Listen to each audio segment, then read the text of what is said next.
지난 시간에 역시 이제 성찬에 관한 이야기를 저희가 살폈어요.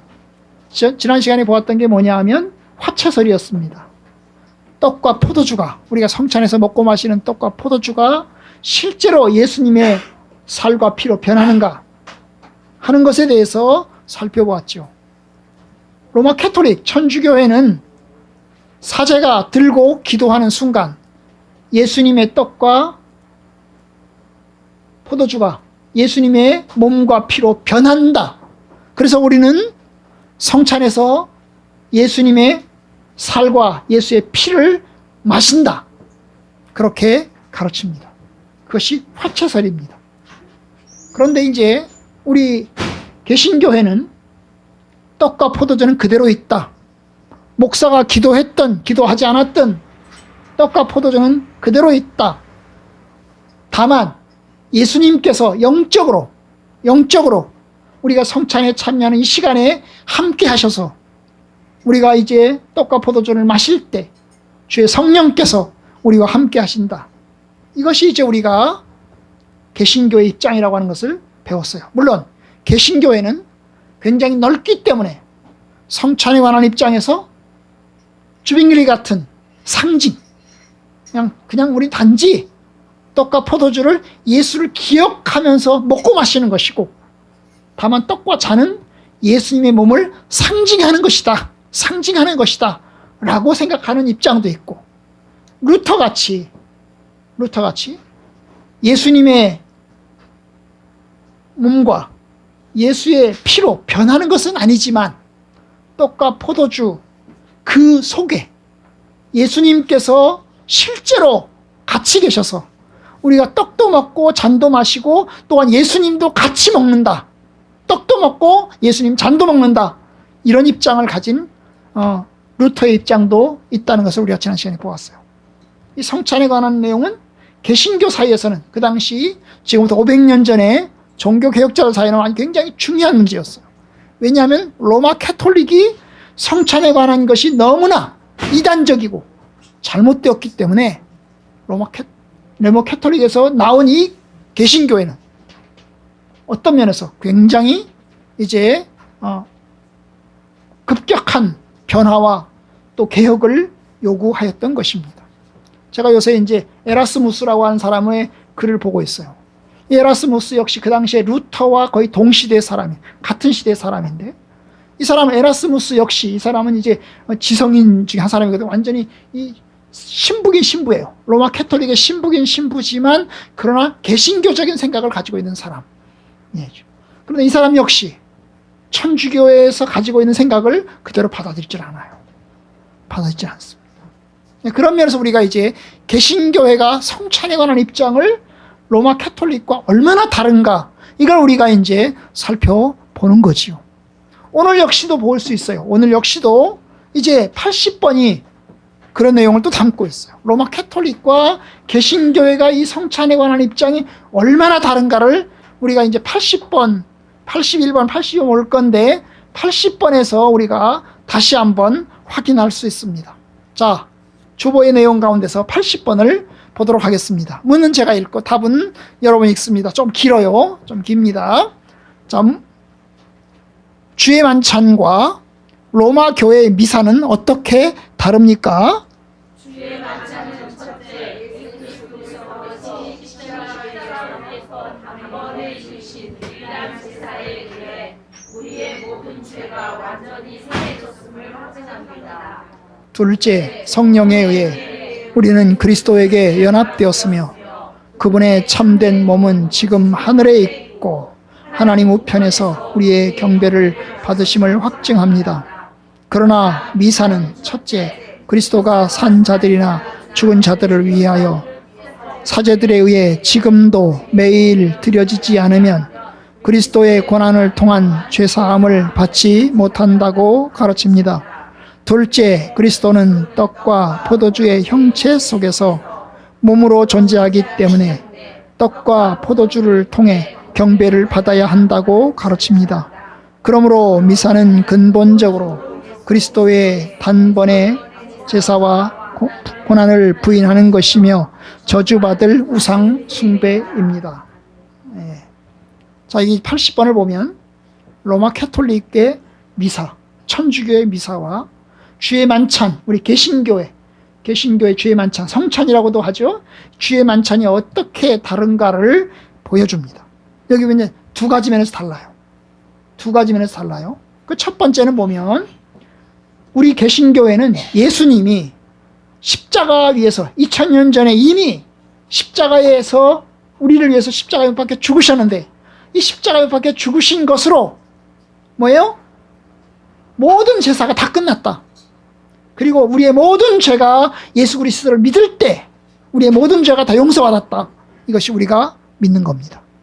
자, 예수님이 2000년 전에 십자가에 죽으셨을 때 우리의 모든 죄를 지시고 십자가에서 우리의 모든 죄를 다 지시고 고난의 죽음을 지심으로 희생제사, 하나님을 노엽게 하던 이 하나님 앞에 뭐예요? 하나님의 노여움을 푸시고 우리를 용서하시도록 하는 그 모든 제사를 주님이 다 완성하셨다. 우리는 지금 예수 그리스도를 믿음으로 구원받는다. 이것이 이제 우리가 믿는 거죠. 그러니까 지금 더 이상 예수님은 희생제사, 고난의 제사, 십자가의 죽음 할 필요가 없다는 거예요. 오히려 예수님은 하나님 보좌 우편에 앉아 계신다는 거예요. 하나님 보좌 우편에 앉아 계신다는 거예요. 그것이 우리가 믿는 거예요.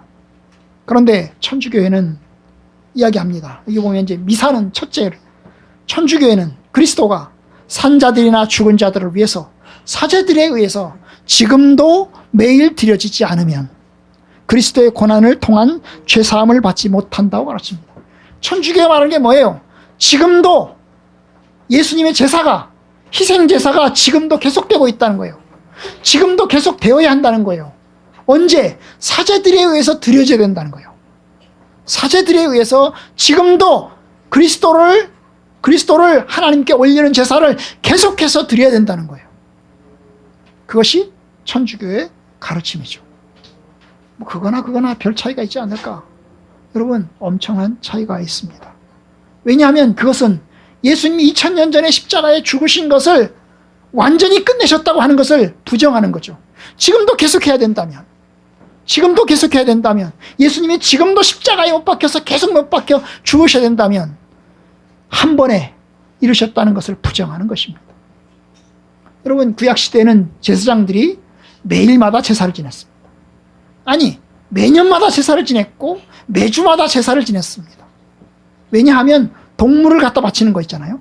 동물을 갖다 바치면 그걸 바치면서 속죄제를 바치거나 번제를 바치거나 화목제를 바쳐서 하나님께 제사를 지냅니다. 그리고 용서를 얻습니다.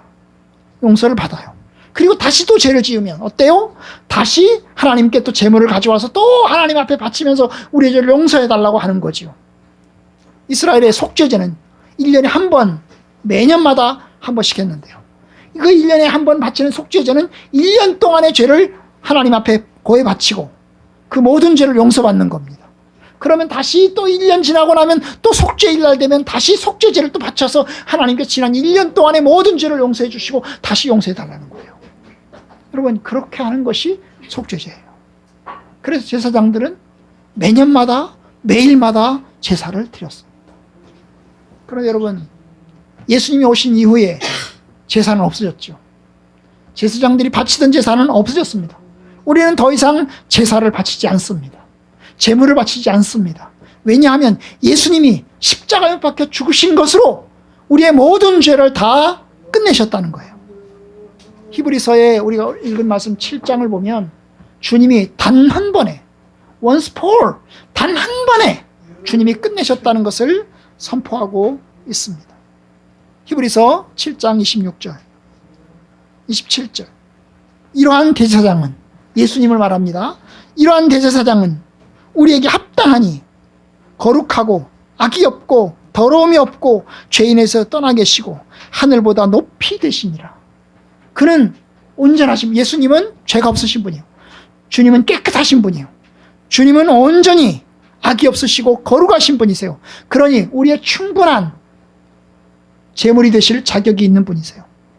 그런데 그는 저 제사장들은 구약시대에 살았던 그 제사장들이 먼저 자기 죄를 위하고, 왜냐하면 제사장들도 죄인이니까 자기 죄를 위하고 그 다음에 백성의 죄를 위하여 날마다 제사 드리는 것과 같이 할 필요가 없으니, 그렇게 할 필요가 없다는 거죠. 왜냐? 예수님은 죄가 없고 흠이 없고 완전하신 분이기 때문에. 그러니 그가 단번에 자기를 드려. 이 단번이라는 게 굉장히 중요한 거예요. 히브리서에서 굉장히 중요한 단어가 단번이에요. 단번. 단 한 번. 단 한 번으로 뭐예요? 자기를 드려서 다 이뤘다는 거예요. 다 이뤘다는 것입니다. 그러니 여러분, 이게 성경이 가르치는 바예요. 예수님께서 우리의 모든 죄를 위해서 2000년 전에 죽으신 것으로 모든 제사는 다 끝났습니다. 우리의 죄를 위한 속죄의 사역은 다 이루셨습니다. 다 이루셨어요. 그것이 개신교회가 믿는 거지요. 개신교회가 믿는 겁니다. 물론 우리가 예수님의 그 십자가의 제사를 의지해서 회개 기도는 합니다. 오늘 우리가 지은 죄를 하나님, 우리가 어제 오늘 하루 동안 우리 하나님 앞에 죄를 지었습니다. 우리 죄를 용서해 주십시오. 2000년 전에 십자가에 박혀 죽으신 그 예수 그리스도의 피가 오늘 우리의 죄를 용서해 주십시오라고 회개 기도는 합니다. 회개 기도는 합니다. 그러나 예수님이 같이 죽지는 않습니다. 예수님이 오늘도 십자가에 박혀 죽지는 않습니다. 2000년 전에 죽으신 것으로 끝나는 거죠. 그런데 천주교회는 지금도 사제들에 의해서 제사가 드려진다는 거예요. 지금도 사제들에 의해서 제사가 드려져야 된다는 거예요. 그래야 우리의 죄가 용서받는다는 거예요. 그래서 그들에게 굉장히 중요한 의식이 있어요. 그게 뭘까요? 주님께 제사를 드리는, 사제들이 어떻게 제사를 지낼까요? 사제들이 어떻게 예수 그리스도를 하나님께 바치는 제사를 드릴까요? 바로 떡을 들어 올리는 것으로, 잔을 들어 올리는 것으로 바치는 겁니다. 그래서 그들에게는 굉장히 떡을 들어 올리는 것이, 이 행위가 굉장히 중요합니다. 영화 로메로라고 하는 영화가 있어요. 이게 라틴 아메리카의 이 독재 국가에서 일어난 일입니다. 천주교의 신부가 이제 뭐예요? 어느 성당에 이제 주교가 됐습니다. 주교가 됐어요. 그런데 이 성당에 다니는 많은 사람들, 소위 권력자들입니다. 그런데 이 권력자들이 악을 행하고 독재를 행하는 아주 나쁜 지도자들입니다. 처음에는 이 사람들의 말을 좀 들어줬어요. 그런데 이 사제가 들어주다 보니까 뭐예요? 이 사람들이 악한 거예요. 악한 거예요.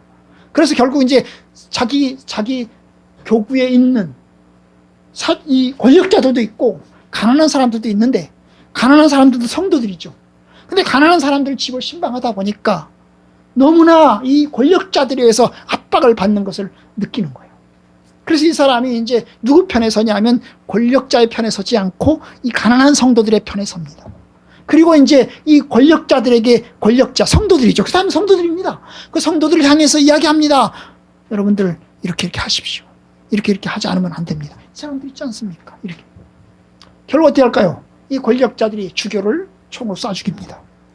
언제? 예배당에서, 성당에서 성찬식을 하는 그 순간, 떡을 들어 올리는 이 순간에 총으로 쏴 죽여요. 여러분, 이게 이 떡을, 약간 벗어난 얘기지만 이 떡을 들어 올리는 행위가, 잔을 들어 올리는 행위가 뭐라고요? 예수님을 하나님 앞에 드리는 거예요. 하나님 앞에 드리는 거예요. 이 행위가 굉장히 그들에겐 중요한 행위인 것입니다. 그래서 그들은 성찬을 통해서 지금도 계속해서 그리스도가 드려져야 하고, 그렇게 해서 예수님께서 우리 죄를 용서하는 행위를 계속해서 해야 된다는 겁니다. 여러분, 그들은 또 중요한 거 있죠. 모든 것에서 성찬을 해야 됩니다. 죽기 전에 성찬을 해야 됩니다. 종부성사, 결혼식에도 성찬을 해야 됩니다. 모든 행위에서 성찬을 해야 됩니다. 왜냐? 그 성찬을 해야 우리의 죄가 용서받으니까. 하루 죽어가는 환자에게 성찬식을 해야 그 사람이 우리 죄를 용서받고 죽을 수가 있는 것입니다. 만약에 그러지 못하면 어때요? 그러지 못하면 죄를 용서받지 못한다는 거예요. 심지어 요리문답을 보면, 오늘 우리가 읽은 요리문답을 보면 여기에 굉장히 중요한 말이 나와요. 산자들이나 죽은 자들을 위하여 산 자들이나 죽은 자들을 위하여. 아니 여러분, 성찬식을 하는데 살아있는 사람을 위해서 하는 거 아닙니까? 그런데 이 로마 캐톨릭은 죽은 자들을 위해서도 한다는 거야. 지금도 연옥에 가 있는 그 사람들을 위해서 우리가 기억하면서 하나님께 제사를 드리면 하나님께서 그들을 용서하셔서 연옥에서 빠져나오게 하신다는 거예요. 연옥과 연결되어 있죠. 연옥과 연결되어 있어요. 이게 로마 캐톨릭의 성찬입니다. 성찬이에요. 두 번째 차이가 있어요. 두 번째 차이는 둘째 부분이죠. 둘째, 성령에 의해서 우리는 그리스도에 연합되었으며 그분의 참된 몸은 지금 하늘에 있고 하나님 우편에서 우리의 경배를 받으심을 확증합니다. 자, 예수님은 어디 계세요? 예수님의 몸은 어디 있죠? 하늘에 있습니다. 자, 예수님은 하나님의 아들이십니다. 그는 하나님이십니다. 신성과 인성을 같이 가지셨습니다. 신성과 인성을 같이 가지셨어요. 그리고 십자가에 죽으셨다가 부활하셨습니다. 예수님의 몸이 있을까요? 없을까요? 있습니다. 예수님의 몸이 있어요? 없어요? 있습니다. 예수님은 신성과 인성을 가졌어요. 원래는 예수님이 태어나기 전에는 신성만 가지고 있었어요. 그러다가 마리아의 몸에서 태어나면서 인성을 갖게 됐죠. 몸을 갖게 됐단 말이죠. 마리아의 몸에서 태어나기 전에 예수님은 오직 신성만 가지고 있었어요. 그런데 마리아에게서 태어나면서 예수님은 몸을 같이 갖게 됐어요. 신성과 인성을 같이 갖게 됐다는 거예요. 네? 몸도 하나님의 신성도 같이 갖게 됐다는 거예요. 그래서 예수님은 33년 동안 살아있는 동안에 몸이 이 땅에 있었어요. 이 땅에 있었어요. 그럼 예수님의 신성은 어디 있었을까요? 예수님의 신성은 어디에나 다 있었어요. 예수님의 몸은 이 땅에 있었어요. 다만 예수님의 신성이 예수님 몸 안에 잠시 머물러 있었던 거지요. 그러다가 십자가에 죽으셨어요. 그리고 부활하셨습니다. 부활하신 예수님 몸이 있어요? 없어요? 몸이 있습니다. 몸이 있죠? 몸이 있는 상태로 부활하셨어요. 몸의 부활을 이루신 거예요. 영의 부활을 한 게 아니고 몸의 부활을 하신 겁니다. 그 부활하신 예수님 하늘에 올라가셨죠. 그러면 예수의 몸은 어디 있어요? 하늘에 있습니다. 예수의 몸은 하늘에 있어요. 예수님의 신성은 어디 있어요? 예수님의 신성은 어디에나 있습니다. 영적으로는 어디에나 계십니다.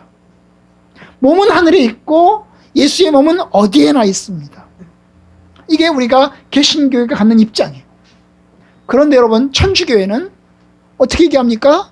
성찬을 통해서 떡이 포도주로 변하고, 잔이 포도주로 변하고 떡이 예수님의 몸으로 변한다는 거예요. 다시 말하면 예수님으로 변한다는 거예요. 떡이 예수님으로 변한다는 거예요. 실제로 그냥 환상이 아니고 그냥 머릿속에서가 아니고 실제로 변한다는 거예요. 실제로 변한다는 거예요. 요소는, 재료는 그대로 떡재료는 그대로 있지만 예수의 실제 몸으로 변한다는 거예요. 그게 화채설이죠. 화채설. 변한다. 몸으로 변한다는 거예요. 화채설이에요. 그런데 여러분, 두 번째 보십시오. 로마 캐톨릭의 둘째, 그리스도는 떡과 포도주의 형체 속에서 몸으로 존재하기 때문에, 이 몸으로 존재한다는 말은 예수의 몸으로 존재한다는 거예요. 떡과 포도주의 형체는 같지만, 형체는 떡과 포도주로 있지만 몸은 뭘로 있다요? 예수의 몸으로 바뀌어 있는 거예요. 그렇기 때문에 떡과 포도주를 통해서 경배를 받아야 합니다. 떡과 포도주를 경배하는 겁니다. 떡과 포도주가 예수님의 몸이에요. 예수의 피예요. 예수님 자신이에요. 그렇기 때문에 그들은 그것을 굉장히 중요하게 생각하고 그들은 그것을 굉장히 높여요. 그 표시 중에 하나가 뭘까요? 그 표시 중에 하나가 뭘까요? 여러분, 떡을 받으면서 무릎 꿇고 받는다는 거예요. 이 떡이 그냥 떡이 아니에요. 예수님 자신이에요. 예수님 자신이기 때문에 예수님 자신으로 생각하면서 예수님을 경배하면서 무릎 꿇고 떡을 받아 먹는 거 입만 벌리는 거예요. 그럼 넣어줘요.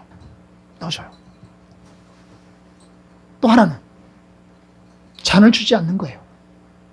떡과 잔은 누가 먹고? 신부가 먹고, 잔은 자는 주지 않아요. 왜요?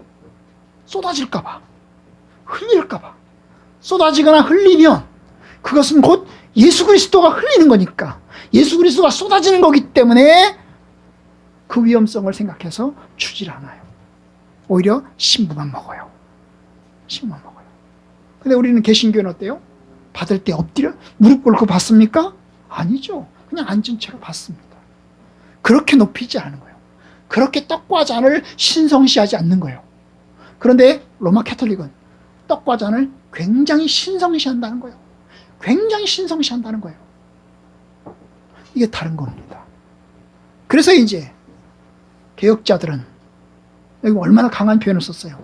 그러므로 미사는 근본적으로 예수 그리스도의 단번에 제사와 고난을 부인하는 것이며, 왜냐? 지금도 바쳐야 된다고 하니까, 지금도 사제들에 의해서 지금도 제사를 바쳐야 한다고 하니까, 이건 곧 단번에 예수님이 다 이루셨는데 그 이루신 것을 부정하는 행위다. 부정하는 행위다. 그건 이단이다. 이단이다. 여러분. 그렇기 때문에 저주받을 우상 숭배다. 이단이다. 여러분, 로마 캐톨릭이 이단인가요?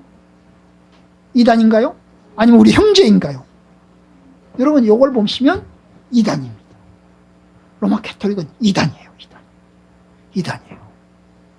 이단이에요. 여러분, 로마 캐톨릭에서 우리하고 다른 교리들이 엄청나게 많아요. 성모 마리아를 엄청나게 높이잖아요. 마리아는 죽을 때까지 순결한 처녀고, 성모 마리아는 하나님의 어머니예요. 지금도 하나님의 어머니예요. 그래서 그들은 성모 마리아에게 기도를 합니다. 성모 마리아여, 우리의 기도를 들어주소서. 그러면 성모 마리아가 누구한테 얘기해 줄까요? 아들 예수한테 얘기해 준다는 거죠. 아들 예수에게 이야기한다는 거죠. 아, 우리가 포도주가 떨어졌습니다. 그럼 마리아한테 얘기했더니 마리아가 예수님한테 얘기하잖아요. 마리아가 예수야 포도주가 떨어졌단다. 네가 한번 어떻게 해봐라. 이런 거랑 똑같은 거예요. 여러분, 이게 우리하고 다른 거예요. 성모 마리아 승천설, 하늘나라로 올라갔다는 거예요. 우리는 예수님만 하늘로 올라가셨다고 했는데 이 로마 캐톨릭은 성모 마리아도 죽지 않고 하늘로 올라갔다는 거예요. 이게 공식 교리예요. 천주교의 공식 교리예요. 아니, 지금도 그래요? 지금도 그래요. 지금도 그래요. 그러니 여러분, 로마 캐톨릭이 우리 형제인가? 형제인가? 뭐 신교, 구교. 그러니까 예수 그리스도를 예수 그리스도라고 하는 측면에서 본다면 기독교, 여러분, 기독교라고 말할 때 기독교는 천주교와 개신교를 포함하는 용어예요. 기독교라고 우리가 생각할 때 기독교 그러면 개신교고 그냥 천주교는 그냥 천주교다 이렇게 생각하겠지만, 기독교라고 할 때는 천주교와 개신교, 그 다음에 히랍 정교회, 러시아 정교회까지 다 포함하는 포괄적인 개념이죠. 포괄적인 개념이죠. 그런데 이제 그 중에서 개신교회라고 하는 것은 천주교에서 대항해서 천주교가 잘못되었다, 천주교는 이단이다, 따라서 우리는 그 잘못된 것을 우리는 다시 개혁한다 라고 해서 만든 것이 개신교예요. 개신교예요. 어쨌든 이렇게 달라요. 천주교 개신교가 달라요. 이 하이델베르크 요리문답이 만들어질 때 지금부터 1500년 전에 로마 캐톨릭이 천주교가 얼마나 부패했는지를 보여주는 것들이에요. 그 당시에는 면죄부를 팔았잖아요. 그죠? 면죄부 팔았어요. 죄를 용서받으려면 종이 쪼가리를 받아야 된다는 거예요. 돈 내고, 헌금통에다가 돈을 내고 종이 쪼가리를 용서받았다고 하는 쪽지를 받아야 돼요. 그래서 그 부적을 받아서 몸에 지니고 있어야 돼요. 그래야 죄가 용서받을 수 있어요. 심지어는 부모, 돌아가신 엄마 아버지를 위한 면죄부도 돈 주고 샀단 말이죠. 그러니 여러분, 이게 그 당시 로마 캐톨릭이에요. 이건 제가 만든 게 아니잖아요. 하이델베르크 요리문답을 쓰신 분들은 천주교의 상황을 다 보고 있는 거 아닙니까? 이 독일 상황, 이 독일이잖아요. 독일 상황, 독일은 천주교 국가예요. 완전히 천주교 국가에서 천주교 사제들에 의해서 행해지는 그 모든 일들을 경험하면서 그들은 거의 1000년 동안 천주교 국가였어요. 1000년 동안 천주교 국가에서 행해지는 일들을 경험하면서 이게 잘못되었구나, 이게 문제가 많구나 해서 나타난 것이 바로 요리문답이에요. 그 당시 독일은 뭐예요? 영주가 중요했어요. 영주가 어떤 신앙을 가지냐에 따라서 그 영 안에 살고 있는 모든 사람들이 똑같은 종교를 가져야 되는 거예요. 마치 서울시장이 기독교를 믿으면 서울시에 있는 모든 사람은 기독교를 믿어야 되고, 그 다음에 경기도지사가 만약에 천주교를 믿으면 모든 경기도민은 천주교를 믿어야 되고, 뭐 이런 거예요. 그래서 영주가 중요한 거예요. 영주가. 근데 이 빨치 지역의 영주가, 이 사람이 천주교 국가, 천주교의 지역 영주였는데 이 영주가 바뀐 거예요. 영주가 바뀌면서 나는 천주교를 이제 버리고 나는 개신교를 믿겠다고 한 거예요. 개신교를 믿겠다고 하면서 이 요리문답을 만든 거죠. 그리고 이제 자기 영 안에 살고 있는 사람들을 신앙적으로 올바로 가르치도록 하기 위해서 요리문답을 만든 거예요. 그리고 교회에서 매주마다 가르치라고 만든 거예요. 여러분. 그러니 천주교의 성찬과 개신교의 성찬이 달라요. 예수님은 2000년 전에 단번에 십자가에 밖에 죽으셨어요. 그걸로 다 끝났습니다. 우리는 그 끝난 예수 그리스도의 십자가의 구원을 우리는 믿는 거예요. 그 믿음으로 구원받습니다. 예수님은 지금 그의 몸은 하늘에 있습니다. 다만 우리가 성찬을 할 때 그의 영이 우리와 함께 계셔서, 그의 신성이 우리와 함께 있어서 우리가 성찬의 떡을 받아 먹고 마실 때 주의 영이, 성령의 역사에 의해서 우리가 함께 동참하는 것입니다. 그것이 우리가 믿는 성찬에 관한 교리입니다. 성찬에 관한 교리예요. 이것이 천주교와 개신교의 차이입니다. 자, 그러면 이제 81번, 82번 봅시다.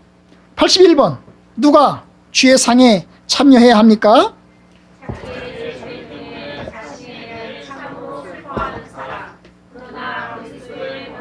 죽음에 의해 자기의 죄가 사해지고 남아있는 연약성도 가려졌음을 믿는 사람, 또한 자기의 믿음이 더욱 강하여지고 변화되는 삶을 살기를 간절히 소원하는 사람이 참여해야 합니다. 그러나 외식하거나 회개하지 않는 사람이 주의 만찬에 참여하는 것은 자기가 받을 심판을 먹고 마시는 것입니다. 자, 누가 성찬에 참석할 수 있는가? 누가 성찬에 참여해야 되는가? 단 한마디로 말하면 예수 믿는 사람. 그죠? 단 한마디로 말하면 예수 그리스도를 믿고 예수 그리스도를 의지하고 예수님 안에서 살기를 원하는 사람. 그런 사람만 성찬식에 참석해야 된다는 거예요. 아멘? 당연하잖아요. 세례받은 사람은 예수 믿겠다고 고백한 사람이고, 예수 믿는 사람이고, 예수를 의지하는 사람이고, 예수의 뜻대로 살겠다고 약속한 사람 아닙니까? 그런 사람만 성찬식에 참석할 수 있다는 거예요.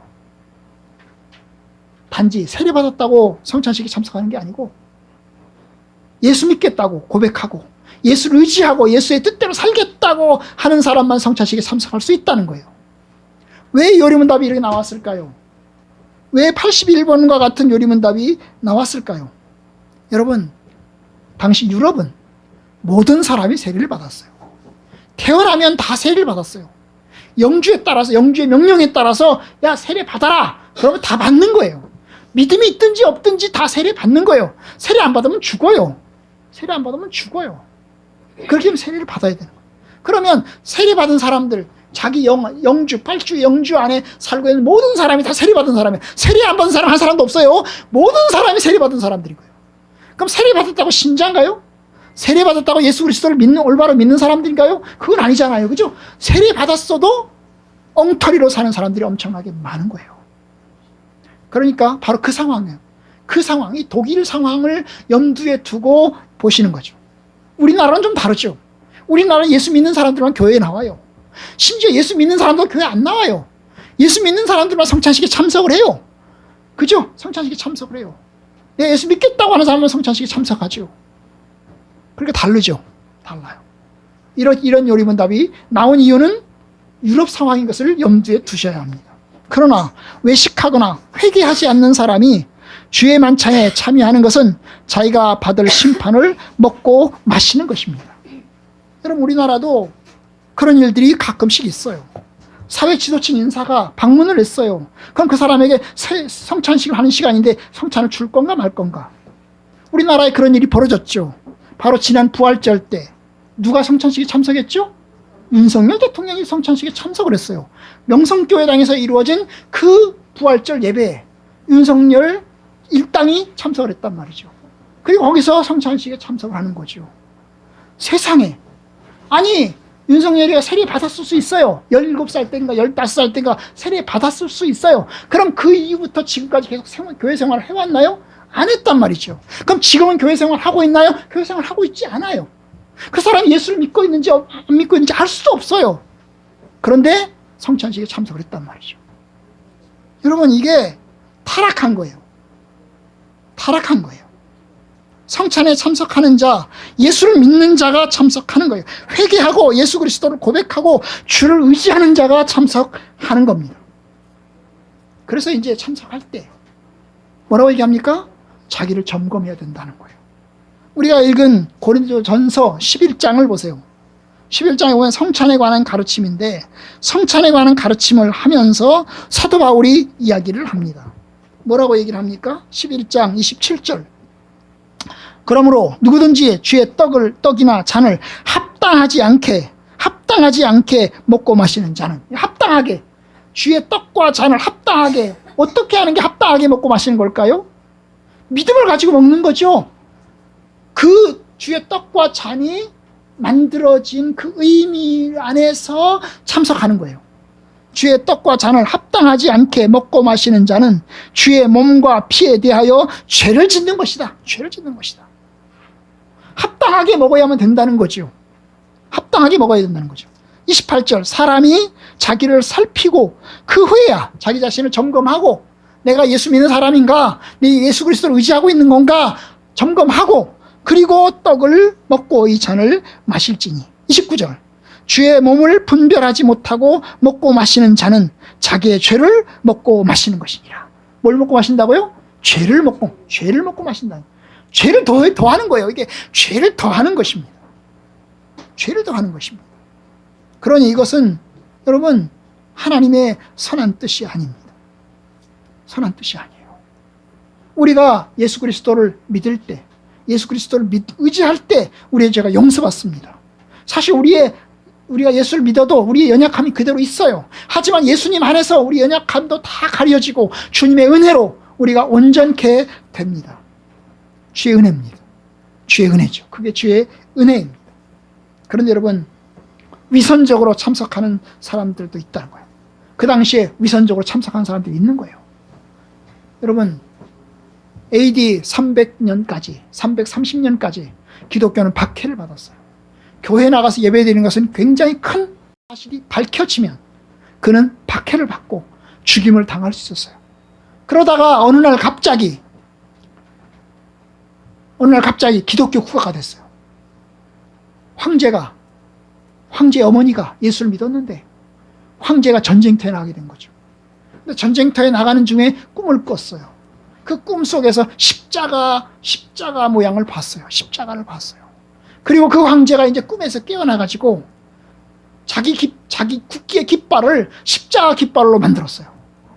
십자가 깃발로 만들었어요. 그리고 십자가 깃발로 만들어서 전쟁터에 나가서 승리를 했어요. 승리를 하고 난 다음에 이 사람이 예수 믿는 사람이 된 거예요. 자기 어머니의 기도에 따라서 이 황제가 예수를 믿는 사람이 된 거예요. 세례는 안 받았어요. 세례는 안 받아서 예수를 믿는 사람이 된 거예요. 그리고 명령을 내렸어요. 오늘부터 기독교는 자유다. 기독교는 더 이상 핍박받지 않을 것이다. 그리고 우리 로마 제국은 이제 기독교 국가가 될 것이다 라고 선언한 것입니다. 크리스찬동, 우리는 기독교 국가가 된다. 모든 사람은 기독교인이 된다. 그런 거죠. 관리가 되려면, 공무원이 되려면, 경찰이 되려면, 군인이 되려면 모든 사람은 다 세례를 받아야 돼요. 세례를 받은 사람만 승진할 수 있고, 세례를 받은 사람만 취업할 수 있고, 세례 받은 사람만 국가의 중요한 직책을 수행할 수 있어요. 그러니까 여러분, 그전까지 기독교를 배척하던 사람들이 어느 날 갑자기 교회당에 떼거지로 몰려오기 시작을 했어요. 사람들이 다 교회로 나오는 거예요. 왜냐? 교회 나와야 공무원도 될 수 있고, 교회 나와야 승진도 할 수 있고, 교회 나와야 성공도 할 수 있으니까 다 교회를 나오기 시작하는 거예요. 그런데 이 사람이 예수를 믿고 교회 나오는 게 아니에요. 이 사람들이 예수를 믿고 신앙 경건하게 예수 그리스도를 내가 따르겠다고 해서 교회 나오는 게 아니에요. 뭐 때문에 나오는 거예요? 취직하기 위해서, 붙어있기 위해 교회에 나오는 거예요. 여러분, 그럴 수 있는 거예요. 붙어있기 위해서, 직장 다니기 위해서, 직장에서 승진하고 성공하기 위해서 교회를 나오는 거예요. 여러분, 그게 올바른 믿음인가요? 올바른 믿음은 아니죠. 그래서 세례를 다 받아요. 세례를 다 받아요. 그래서 기독교 국가가 됐단 말이죠. 예수 믿고 난 다음에도 예배당에 나오면 거룩하고 존귀한 신자 같은데 예배당만 떠나면 불신자와 똑같은 삶을 살아가는 거죠. 예배당 밖에 나가면 악한 자와 똑같은 삶을 살아가는 겁니다. 그럼 여러분 이게 올바른 신앙이 아니잖아요. 그죠? 올바른 신앙이 아니죠. 바로 그런 면에서 그 올바른 신앙이 아닌 사람은 성찬식에 참석해서는 안 된다는 거죠. 예수 믿는 사람만, 예수 그리스도를 진실로 의지하는 사람만 성찬식에 참석해야 된다는 것이죠. 마음이 가난하고 심령에 통회하고 내 말을 듣고 떠는 자, 그 사람은 내가 돌볼 것이다. 이것이 주님의 약속입니다. 약속이에요. 그런데 반면 세례받았어도 외식하거나 세례받았어도 올바른 회개가 이루어지지 않는 사람은 성찬식에 참석하지 말아라. 참석하면 결국 죄를 먹고 마시는 것이다. 이것이 81번입니다. 저와 여러분들이 예수를 믿으니까, 예수 그리스도를 의지하니까 교회로 나왔고 우리는 그 믿음으로 성찬에 참석하는 것입니다. 아멘? 아멘. 82번. 81번과 비슷합니다. 자, 82번. 자신의 고백과 생활에서 불신앙과 경건치 않음을 드러내는 자에게도 이 성찬이 허용됩니까? 아닙니다. 그렇게 되면 하나님의 언약이 거룩해져서 하나님의 신호가 모든 중에서 될 것입니다. 그러므로 그리스도와 그의 사도들의 명령에 따라 그리스도의 교회는 천국의 열쇠를 사용하여 그러한 자들이 생활을 돌이킬 때까지 성찬에서 제외시켜야 합니다. 자, 81번이 평신도의 입장에서 쓴 글이에요. 성찬에 참석하는 사람들의 입장에서 내가 정말로 예수 그리스도를 믿으면 성찬에 참석하고 예수 그리스도를 진심으로 믿지 못하면 성찬에 참석하지 말라라고 하는 것이 81번이에요. 82번은 교회 입장에서, 목회자 입장에서 쓴 글이에요. 과연 저 사람이 회개한 증거가 없는데, 저 사람이 믿지 않는 사람인데 성찬식에 참석하도록 놔줘야 되냐? 아니면 막아야 되냐? 이겁니다. 82번은 누구의 입장에서? 교회 입장에서 막아야 된다. 참석하지 못하도록 막아야 된다. 그것이 가르치는 거죠. 여러분, 사실 예수를 믿으면 성찬식에 참석합니다. 참석하죠. 그런데 예수를 믿는지 안 믿는지 어떻게 알아요? 잘 몰라요. 마음을 들여다볼 수 없으니까 내가 예수를 믿지 않는데 믿는다고 고백하면 내가 성찬식에, 그래서 나 예수 그리스도를 믿습니다. 그래서 성찬식에 참석하고 싶습니다. 그러면 어떻게 해야 돼요? 허락해야 되죠. 허락해야 됩니다. 왜냐하면 그 사람이 믿는지 안 믿는지 잘 모르니까. 그런데 그 사람이 믿지 않는 것이 밖으로 나타난다면, 그 사람이 믿지 않는 삶이 밖으로 나타난다면, 다른 사람이 안다면, 그리고 교회가 알고 목회자가 안다면 그 사람을 참석시켜야 될까 안 될까? 참석시키지 말아야 된다는 거예요. 다시 윤석열 대통령의 이야기로 가봅시다. 윤석열 대통령이 예수를 믿을 수도 있습니다. 전도를 받아서, 김상환 목사님이나 여러 사람들의 전도를 받아서 예수를 믿을 수도 있습니다. 마음으로 나 예수 그리스도 믿겠습니다. 예수 믿겠습니다. 예수 믿을 수도 있습니다. 그렇죠? 그래서 내가 믿겠다고, 나 믿습니다 하고 성찬식에 참석하는데 안 줄 수가 없는 거예요. 내가 믿는다고 얘기하는데 안 줄 수가 없는 거예요. 여러분, 교회에서 벌 중에 하나, 큰 벌은 뭔지 아세요? 당신의 성찬식에 참석하지 마시옵니다. 이게 교회에서 내리는 큰 벌입니다. 안 줄 수가 없는 거예요. 그런데 여러분, 윤석열 대통령이 보이는 사람이잖아요. 저와 여러분 같은 평범한 사람들은 안 보여요. 잘 안 드러나요. 그런데 윤석열 대통령 같은 사람은 보인단 말이죠. 보여요. 그죠? 보인단 말이죠. 그럼 그 보이는 사람에게 성찬식을 허락하냐 허락하지 않을 거냐 하는 거죠. 나는 윤석열 대통령이 매주마다 목사님들을 불러다가 청와대에서, 아니 용산 관저에서, 아니 한남동 관저에서 예배드린다는 말을 들어본 적이 없어요. 김영삼 대통령은 장로였어요. 대통령이 되고 나서 교회를 못 갔어요. 왜냐? 이게 가면 복잡하거든요. 그래서 어떻게 했죠? 매주마다 목사님이 청와대 안으로 들어가서 예배를 인도했어요. 그럴 수 있지 않겠어요? 그죠? 그럴 수 있지 않겠어요? 난 개신교다. 나는 개신교다. 난 기독교다. 그리고 나는 예배를 매주마다 드린다. 따라서 나는 청와대로 목사님 모셔와서 예배 드린다. 할 수 있지 않겠어요? 그죠? 네. 편평하는 거죠. 난 기독교인이다. 표명하는 겁니다. 예수 믿는 사람이라고 표명하는 겁니다. 근데 윤석열 대통령은 그런 얘기 들어본 적이 없어요. 들어본 적이 없어요. 딱 보이는 거죠. 잘못된 겁니다. 학생 때 세례 받았다고. 수십 년 동안 불신자로 살다가 또 지금도 교회 생활을 하고 있지 않은데 성찬에 참여했어요. 이건 누구의 죄죠? 대통령의 죄가 아니고 누구의 죄입니까? 성찬에 참석하게 한 누구의 죄요? 교회 목사님들의 죄예요. 목사님들의 죄입니다. 여러분 이 상황이 모든 사람들에게 다 나타날 거 아니에요. 아, 저런 사람도 성찬에 참석하는구나. 아, 저래도 참석하는구나. 그냥 예의상 온 사람에게 성찬식을 주는구나. 여러분, 이거 성찬을 격을 땅에 떨어뜨리는 것입니다. 이건 교회의 교만이고 지도자들의 교만인 것입니다. 중세시대에는 그런 일이 많았던 거예요. 여러분, 영주가, 신앙생활 영주가요, 나는 개신교다. 혹은 나는 천주교다. 라고 표명했어도 신앙생활을 개떡같지 않은 사람들 많았어요. 영주가, 그 당시 중세시대 영주가요, 제대로 신앙생활 했겠어요? 안 했다고요. 제대로 믿음생활 했겠어요? 안 했다고요. 개떡같이 신앙생활을 했다고요.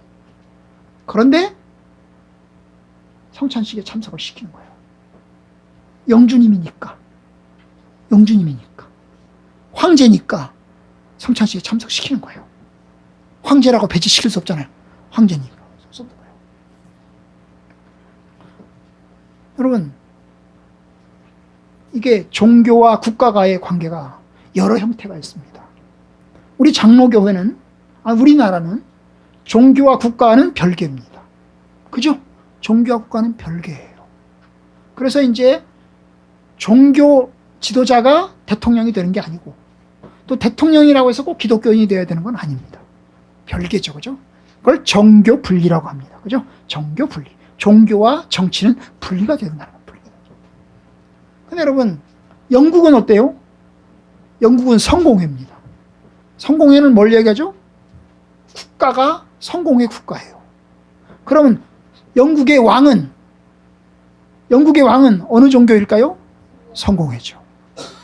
성공회 수장은, 성공회에서 가장 높은 꼭대기에 있는 사람은 누굴까요? 영국의 왕입니다. 성공회에서 가장 높은 꼭대기에 있는 사람은 왕입니다. 교회 지도자들도 왕 밑에 있습니다. 왕 밑에 있어요. 여러분, 그러니까 이 지도자가 예수를 안 믿을 수 있어요. 그냥 성공회 안에 있는 교인이긴 하지만 마음속에서 예수 그리스도를 믿지 않을 수도 있다고요. 그런 사람이 성찬식에 참석하는 걸 허락해야 될까? 교회가 허락해야 될까? 바로 교회가 허락하면 안 된다는 거죠. 그래서 여기 나오잖아요. 그죠? 고백과 생활에서 불신앙과 경건치 않음을 드러내는 자에게, 나 예수 안 믿는다. 나 교회 안 나간다. 내 예배 잘 안 드린다. 이렇게 경건치 않은 것을 그의 삶 가운데서, 그의 행동 가운데서, 그의 말 가운데 드러내는 사람들에게, 공공연히 나타내는 사람들에게도 성찬식을 줘야 될 건가? 주지 말아야 된다는 거죠. 아닙니다. 그렇게 되면 하나님의 언약이 더럽혀져서 하나님의 진노가 모든 회중에게 내릴 것입니다. 이건 그 사람만의 죄가 아닌가? 모든 교회의 죄이고, 잘못하면 모든 교회 성도들이 그렇게 오해가 될 소지가 충분해진다는 겁니다. 여러분, 교회 안에 악을 행하는 사람이 있어요. 근데 악을 행하는 사람이 그대로 그냥 지도자로 그냥 남아있어요. 그럼 어떻게 되죠? 그 교회 안에서 모든 악이 다 이루어져도 그냥 다 봐줘야 되는 거예요. 봐줘야 되는 겁니다. 이건 하나님의 뜻이 아닌 겁니다. 사도 바울은 일컬어서 이야기합니다. 고린도서 5장에서. 그런 악한 자들은 교회에서 내쫓아라. 그렇게 악한 자들은, 공공연히 악을 행하면서도 교회당에 앉아있는 사람은 교회당에서 내쫓아야 된다라고 이야기를 합니다. 왜냐? 교회의 거룩함을 위해서. 그리고 또한 그 사람이 회개하는 것을 보기 위해서 내보내야 된다는 거죠. 그렇기 때문에 그리스도와 그 사도들의 명령에 따라 그리스도의 교회는 천국의 열쇠를 사용해서 이 천국의 열쇠가 뭐냐? 그건 다음 시간에 우리가 볼 거예요. 천국의 열쇠를 사용해서 그러한 자들이 생활을 돌이킬 때까지 성찬에서 제외시켜야 합니다. 자, 이제 말씀을 맺겠습니다. 여러분, 교회는 예수 그리스도의 교회입니다. 예수 그리스도를 전하는 곳이고 모든 성도들은 예수 그리스도를 믿어야 합니다. 아니, 믿는 사람만 성찬식을 참석합니다. 우리는 성찬을 통해서도 예수 그리스도를 전합니다. 설교를 통해서도 예수님을 전하지만 성찬을 통해서도 예수를 전합니다. 설교를 통해서 예수님의 십자가와 구원을 전하지만 성찬을 통해서도 예수님의 십자가와 구원을 전합니다.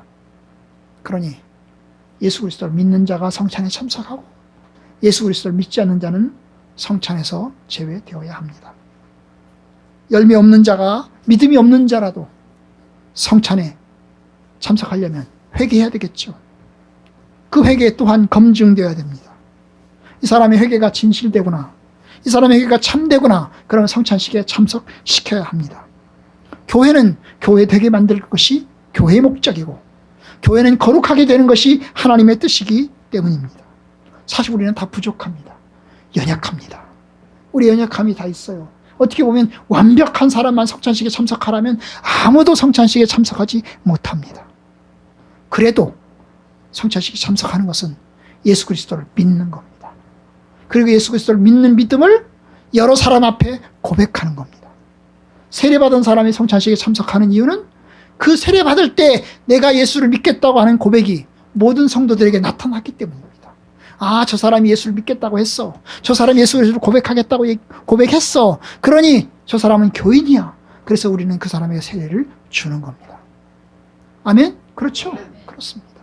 그리고 그 믿음은 세례받을 때만 그 믿음이 있는 게 아니고 믿고 난 다음에도 계속해서 믿음으로 신앙생활을 해나가는 겁니다. 연약한 사람들이지만 예수를 믿고 예수를 그 믿는 믿음으로 계속해서 정진해 나가는 거예요. 그럴 때 그들은 성찬식에 참석하고 예수님의 신자로서 하나님의 자녀로서 온전히 서갈 수 있는 것입니다. 저와 여러분들이 성찬을 귀하게 여기고 성찬에 참석할 때 하나님의 은혜가 있습니다. 저와 여러분들 가운데 그런 은혜가 있기를 원하고 또 성찬의 기쁨과 성찬의 유익과 성찬의 은혜가 저와 여러분들 가운데 함께하기를 주님의 이름으로 축복합니다.